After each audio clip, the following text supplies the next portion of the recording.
Hey guys, gumawa ko ng AI para sa ating social media posting. So, si AI na bahala gumawa ng content para sa atin. Si AI na rin bahala gumawa ng image at siya na rin bahala mag-publish sa ating Facebook. So, kukunin niyo yung data sa ating Notion. So, ito yung laman ng aking Notion. Yan, social media posting. So, ang content na nilagay ko, ang topic na nilagay ko ay 5 facts about AI agent, and yung target audience ko ay people who are new to AI. So, yung status niya not posted.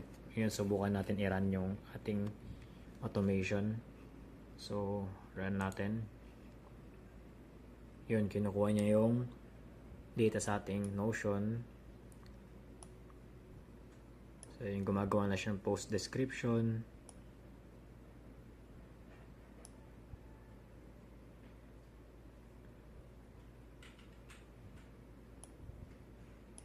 Yun, kumuha siyang image prompt, then nag-generate siya ng title.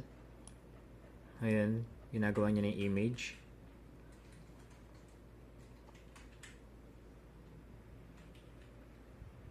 Medyo matagal lang yung pag-generate ng image.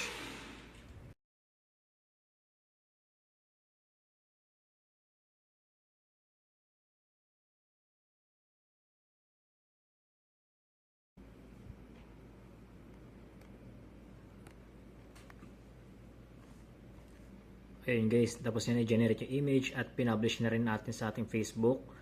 Tingnan natin yung Notion natin. So, ayun, posted na siya. So, tingnan natin sa ating Facebook page. So, ito yung Facebook page. So, refresh ko. Ayun. Ayun. So, ayun guys. Si AI na bahala gumawa ng content. Siya na rin gumawa ng ating image. At siya na rin nag-post para sa ating Facebook page. So, yun. Working siya. Yun lang.